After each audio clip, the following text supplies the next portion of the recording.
Okay, आज मैं आप सबको पढ़ाऊँगी संधि और इसमें संधि की परिभाषा तथा उसके प्रकार। तो सबसे पहले हम समझ लेते हैं कि संधि क्या है। तो संधि होती है दो वर्णों के मेल से उत्पन्न होने वाले परिवर्तन अथवा विकार को संधि कहा जाता है। तो संधि किसे कहते हैं? जब दो वर्णों के मेल से जब दो वर्ण मिलते हों और उनके मिलने के कारण कोई परिवर्तन होता हो तो उसको संधि कहा जाता है। याद रखिए, संधि और समास में बच्चे अक्सर कंफ्यूज होते हैं। तो संधि में वर्णों का मेल होता है और समास में शब्दों का। ठीक है, तो आगे हम देखते हैं। संधि संस्कृत भाषा का शब्द है। इसके शाब्दिक अर्थ से तात्पर्य है किसी प्रकार के समझौते अथवा मेल से होता है। संधि उद्देश्य रहित वर्णों को जोड़कर एक नए तार्किक एवं सार्थक शब्द का निर्माण करती है। क्यों यहाँ पे लिखा है उद्देश्य रहित? क्योंकि जब आप संधि को संधि विच्छेद करेंगे किसी शब्द में के अंतर्गत, तो वो जो शब्द होता है वह अर्थरहित होता है, तो उसको हम जोड़कर सार्थक शब्द का हम निर्माण करते हैं। तो जब आप संधि विच्छेद करेंगे तब आप देखेंगे कि कैसे ये अर्थरहित होता है। जब कभी किन्हीं दो वर्णों में निकटता की वजह से, निकटता मतलब जब किसी दो वर्ण को हम समीप में लाते हैं और उनके मिलने की वजह से किसी विशेष प्रकार का परिवर्तन उत्पन्न होता है, तब उस परिवर्तन को संधि कहा जाता है। संधि में दो या दो से अधिक शब्दों के मिलने के कारण नए उत्पन्न शब्द का रूप छोटा हो रहता है। यहाँ पर दो वर्ण मिलाकर एक तीसरे नवीन शब्द की रचना करते हैं और संधि विच्छेद संधि शब्दों के पृथक्कीकरण अर्थात वर्णों को अलग अलग करना संधि विच्छेद कहलाता है। तो यहाँ पर संधि हमने ये समझा कि जब हम दो वर्णों को मिलाते हैं और उनसे जो परिवर्तन होता है और उसी परिवर्तन को हम संधि कहते हैं। लेकिन संधि के अंतर्गत हम एक और बात सीखते हैं, संधि विच्छेद मतलब उन मिले हुए शब्द को अलग अलग वर्णों में अलग अलग विभाजित करना। तो संधि शब्दों के पृथक्की, संधि माने जोड़ होता है, तो उस जुड़े हुए शब्दों को जब हम पृथक करते हैं, वर्णों को अलग अलग करते हैं, तो उसको हम संधि विच्छेद कहते हैं। संधि विच्छेद के द्वारा संधि शब्दों को उनके मूल रूप अथवा वर्णों में पुनः लाया जा सकता है। किसके द्वारा? संधि विच्छेद के द्वारा। संधि विच्छेद मतलब जब हम शब्द को अलग अलग करेंगे तो जिस वर्ण को हम जोड़ के एक बना लिए हैं संधि में, तो उसको हम अलग अलग करने के द्वारा उन वर्णों को हम पुनः उनके मूल रूप में ला सकते हैं। जैसे यहाँ पर आप देख लीजिए, भाव प्लस अर्थ। तो ये जो है अलग अलग वर्णों का अलग अलग टुकड़ा है, अंश है, और इनको दोनों को मिलाकर क्या बनता है? भावार्थ। महा धन ऋषि, महर्षि, सदा धन एव, सदैव, फिर है रवि धन इंद्र, रवींद्र, महाधन उदय, महोदय, भारत धन इंदु, भारतेंदु। तो यहाँ पर आप संधि समझ गए कि संधि वर्णों के मेल को कहते हैं और संधि विच्छेद वर्णों को अलग अलग करने की जो प्रक्रिया होती है उसको हम संधि विच्छेद कहते हैं। इसके बाद हम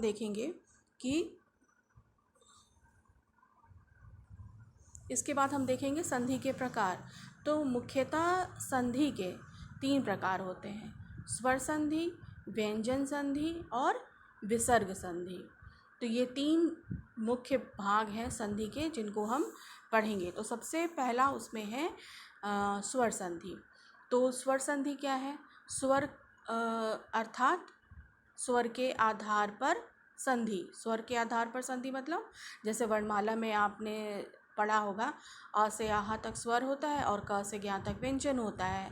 तो इन्हीं स्वरों से, जिस स्वर की यहाँ पे बात हो रही, यही स्वर आपकी मात्रा कहलाती है। इन्हीं से हम मात्रा बनाते हैं। तो स्वर संधि में क्या होता है? स्वर अर्थात स्वर के आधार पर संधि करना। संधि करना मतलब मेल करना या जोड़ना। तो जब स्वर के साथ स्वर का मेल होता है तब जो परिवर्तन होता है उसे स्वर संधि कहते हैं। स्वर संधि की परिभाषा बिल्कुल आसान है कि जब किसी स्वर का किसी दूसरे स्वर के साथ मेल होता है तो उसे हम स्वर संधि कहते हैं।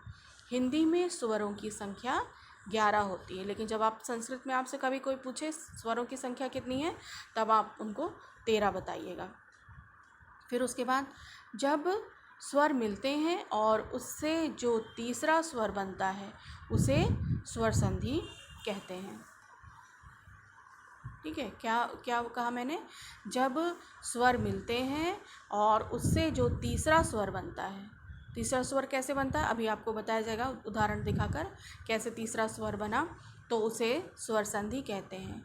स्वर वर्ण के साथ स्वर वर्ण के मेल से जो विकार उत्पन्न होता है उसे स्वर संधि कहते हैं। यहाँ पर एक बार फिर से आपको आसान भाषा में बता दिया गया है कि स्वर वर्ण के साथ स्वर वर्ण का जो मेल होता है और उससे जो विकार उत्पन्न होता है, विकार मतलब परिवर्तन आता है, कोई बदलाव आता है, तो उसे स्वर संधि कहते हैं। अब यहाँ पर जैसे उदाहरण दिया गया है सूर्य प्लस उदय। अब यहाँ जब भी हम संधि विच्छेद करते हैं तो जो ये संपूर्ण शब्द है ये सूर्योदय, तो सूर्योदय का ये संधि विच्छेद है, सूर्य धन उदय। तो इसका जो अंतिम स्वर जो निकल रहा है वो क्या है? अ है, और यहाँ पर उ, तो अ और उ मिलकर क्या बना? ओ बन गया। तो ये उ की मात्रा ओ की मात्रा में बदल गई और हो गया सूर्योदय। उसी प्रकार परम धन अणु, यहाँ पर कौन सा स्वर छुपा है? अ, और ये अ, तो अ और अ मिलकर आ बन गया। कैसा आ? ऐसे यहाँ पर देखिए अ प्लस आ इक्वल टू आ। ठीक है, आ बड़े आ की मात्रा यहाँ पे बन गई। तो परम धन अणु, लेकिन यहाँ पे क्या बन गया? परमाणु। नर धन ईश नरेश, पर धन उपकार परोपकार, वीर धन उचित वीरोचित।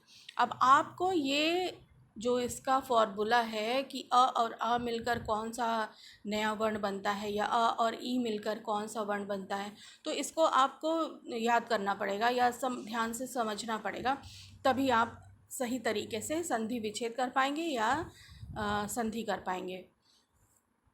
फिर उसके बाद है स्वर संधि। हमने समझ लिया कि स्वर संधि क्या है। स्वर संधि में वर्णों का वर्णों से जो मेल होता है और जो विकार उत्पन्न होता है उसे स्वर संधि कहते हैं। अब यहाँ पर आपको बताया जा रहा है यहाँ पर आपको कि स्वर संधि के 5 भेद होते हैं। ठीक है, कौन कौन से भेद होते हैं? दीर्घ संधि, गुण संधि, वृद्धि संधि और यड़ संधि, आयादी संधि। स्वर संधि के 5 प्रकार होते हैं। संधि के 3 प्रकार होते हैं, स्वर, व्यंजन, विसर्ग। लेकिन यहाँ पे अब आप पढ़ रहे हैं कि स्वर संधि के 5 प्रकार होते हैं। तो जिसमें से सबसे पहला है दीर्घ संधि, और यही संधि सबसे आसान संधि भी है। तो इसको हम देखेंगे दीर्घ संधि को, जब 2 सवर्ण का मतलब एक जैसे वर्ण, ह्रस्व या दीर्घ, चाहे ह्रस्व हो या दीर्घ हो, स्वरों का मेल होता है तो वे दीर्घ सवर्ण स्वर बन जाते हैं। इसे दीर्घ स्वर संधि कहते हैं। अब ह्रस्व स्वर और दीर्घ स्वर क्या है? अ, ई, उ, री, ये 4 ह्रस्व स्वर हैं। ये छोटा आ जिसको आप बोलते होंगे बचपन में, छोटा आ, छोटी ई, छोटा उ, री, तो ये कितने हैं? ह्रस्व स्वर कितने हैं? 4 हैं संख्या में। उसके बाद है दीर्घ स्वर। दीर्घ स्वर में आ जाएगा आपका बड़ा आ, बड़ी ई, बड़ा उ, ए, ओ, औ, ए, ये कितने हैं? 7 हैं। तो इनका जब उच्चारण करते हैं, जब वर्ण व्यवस्था आपने पढ़ा होगा तो उसमें सीखा होगा कि दीर्घ वर्णों का उच्चारण करते समय मुख से वायु अधिक निकलती है और इसके ह्रस्व स्वर के उच्चारण में वायु कम निकलती है। इसका उच्चारण करने में अधिक समय लगता है और इसका उच्चारण करने में कम समय लगता है। तो यही चीज़ दीर्घ संधि में आपको समझाया जा रहा है कि जब दो सवर्ण स्वर जब दो स्वर्ण ह्रस्व माने यही अ ई उ या दीर्घ स्वरों का मेल होता है तो वे दीर्घ सवर्ण स्वर बन जाते हैं। अब यहाँ पर कैसे दीर्घ संधि के क्या नियम है यहाँ पर हम सीखेंगे कि कैसे हम उनको ह्रस्व और दीर्घ सवर्ण को कैसे हम मिला सकते हैं। तो दो सवर्ण का मतलब होता है एक समान, जैसे अ आ ई उ, ठीक है, इसको कहेंगे सवर्ण, एक समान वाले वर्ण। तो दो सवर्ण स्वर मिलकर दीर्घ हो जाता है यदि अ आ ई उ और री के बाद वे ही ह्रस्व या दीर्घ स्वर आए तो दोनों मिलकर क्रमशः आ ई उ री हो जाते हैं। मतलब अ आ के बाद अगर सेम वही स्वर आए, एक समान स्वर आए, तो वो क्या हो जाते हैं, दीर्घ आ ई उ और री हो जाते हैं। कैसे होते हैं अब एक एक उदाहरण के द्वारा आप यहाँ पर देखिएगा। जैसे अ या आ, चाहे ह्रस्व अ आए या दीर्घ आ आए, और इन दोनों के बाद यदि अ स्वर आता है चाहे आ स्वर आता है तो दीर्घ आ बन जाता है। ठीक है, चाहे ये हो इनके बाद, चाहे ये आए, चाहे अ के बाद आ जाए या आ के बाद अ आ जाए, दोनों के मिलने से आ दीर्घ स्वर ही होता है। अब यहाँ पर उदाहरण है, एक उदाहरण है ह्रस्व अ प्लस ह्रस्व आ मिलकर क्या बना, दीर्घ आ, परम धन अर्थ, परमार्थ। परम के बाद ये अ जो ये स्वर है ये दीर्घ आ में बदल गया, इसलिए हो गया परमार्थ। राम अवतार, अब ये अ ह्रस्व अ और ह्रस्व अ मिलके क्या बन गया, आ की मात्रा, तो हो गया रामावतार। फिर है विद्या धन अर्थी, अब यहाँ पर दीर्घ आ गया आपका, आ धन ह्रस्व आ, यहाँ दीर्घ आ है, यहाँ ह्रस्व आ है, छोटी आ है, तो ये दोनों मिलके भी बड़ा आ ही बनेगा, दीर्घ आ ही बनेगा। विद्यार्थी, रेखा धन अंश, दीर्घ आ और ह्रस्व आ दोनों मिलकर क्या बना, दीर्घ आ, रेखांश। कृपा धन आलू, अब यहाँ पर दीर्घ आ भी आपको मिल रहा है और दूसरे शब्द में भी दीर्घ आ है, तो दीर्घ आ और दीर्घ आ मिलकर भी दीर्घ आ ही होगा, कृपालु। महा धन आत्मा, महात्मा। कवि धन इंद्र, कवि, ह्रस्व ई छोटी ई धन छोटी ई, कविंद्र, दोनों छोटी ई मिलकर क्या बन गई, बड़ी ई। देवी धन इच्छा, देवीच्छा। सु धन उक्ति, अब ह्रस्व उ और ह्रस्व उ दोनों मिलकर क्या बन गए, दीर्घ उ, सूक्ति। तो ध्यान आपको रखना है, दीर्घ आ में चाहे ह्रस्व आ के बाद ह्रस्व स्वर के बाद दीर्घ स्वर आए या दीर्घ स्वर के बाद ह्रस्व स्वर आए, दोनों ही अवस्था में जो परिवर्तन होगा वो दीर्घ स्वर में ही बदलेंगे, इसलिए इस संधि का नाम है दीर्घ संधि। अब आगे और भी स्वर हैं उनको भी हम देखेंगे। अब थोड़ा सा बुक से भी आपको मैं समझा देती हूँ, नहीं तो आप सोचेंगे क्या है बुक में तो ये सब है नहीं, क्या बता रही हैं।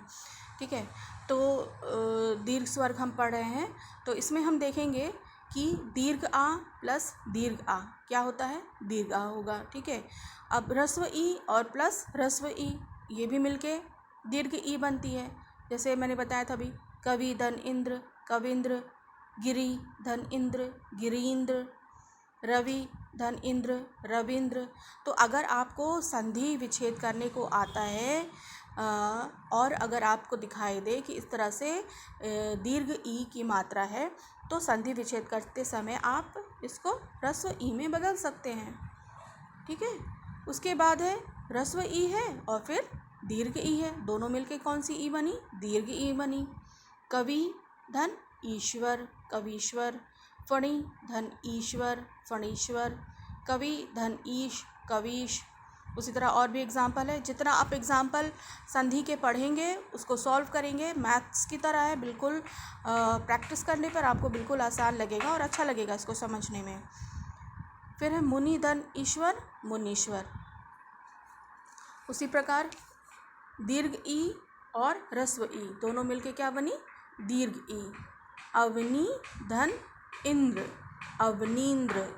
देवी धन इच्छा देवीच्छा। नदी धन इंद्र नविंद्र, ठीक है, नदींद्र। उसके बाद और भी हैं मही धन इंद्र महेंद्र। तो ये दीर्घ ई और ह्रस्व ई के मेल से दीर्घ ई बनी। फिर दीर्घ ई और दीर्घ ई इन दोनों को भी मिलाने पर दीर्घ ई ही बनता है, क्योंकि इस समय अभी हम क्या पढ़ रहे हैं? दीर्घ संधि पढ़ रहे हैं, ठीक है।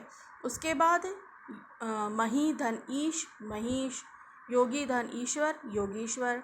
जल्दी जल्दी इसको ख़त्म करते हैं दीर्घ संधि को। फिर है उ ह्रस्व उ और ह्रस्व उ, दोनों ही छोटी उ है, दोनों को मिलाने पर क्या बनता है? बड़ी उ, ठीक है। गुरु धन उपदेश गुरु उपदेश। अब यहाँ पर ध्यान से देखिए, जो रा पर आप लोग उ की मात्रा लगाते हैं, छोटा ऊ अगर है तो ऊ की मात्रा किस प्रकार से है और बड़ा ऊ हो जाने पर मात्रा किस प्रकार से। अब इसी पर अगर मार्क्स आपका कटता है तो आप लोग को समझ में नहीं आता कि क्यों नंबर कट गया, इसमें क्या परिवर्तन है। हमने तो ऐसे नीचे ऐसे करके गोल किया था रा पर, लेकिन ये ऊ की मात्रा है, इस पर आप ध्यान दिया करिए। रा पे जब भी आप ऊ की मात्रा लगाएं, छोटी ऊ लगा रहे हैं या बड़ी ऊ लगा रहे हैं, इसको आप ध्यान रखिए। फिर है लघु धन उत्तर। दोनों ही ह्रस्व स्वर हैं तो यहाँ पे लघुत्तर बना। अब यहाँ पर ह्रस्व उ और दीर्घ उ मिलकर दीर्घ उ। सिंधु धन उर्मी सिंधुर्मी। लघु धन उर्मी लघुर्मी। दीर्घ उ ह्रस्व उ मिलकर क्या बने? दीर्घ उ। वधु धन उत्सव वधुत्सव। भू धन उद्धार भूद्धार। दीर्घ उ और दीर्घ उ मिलकर दीर्घ उ। वधु धन ऊर्मी वधूर्मी। भू धन उधर भूधर। तो ये आपका था यहाँ पर दीर्घ संधि, जहाँ पर चाहे ह्रस्व स्वर आए या चाहे दीर्घ स्वर आए, दोनों के मिलने पर जो परिवर्तन होता है वो दीर्घ स्वर का ही होता है। तो ये बात आप ध्यान में रखिएगा। ओके, तो ये था दीर्घ संधि। इसके आगे के पार्ट में मैं और आगे का आपको बताऊंगी। इतना आशा है आपको समझ में आया होगा। धन्यवाद।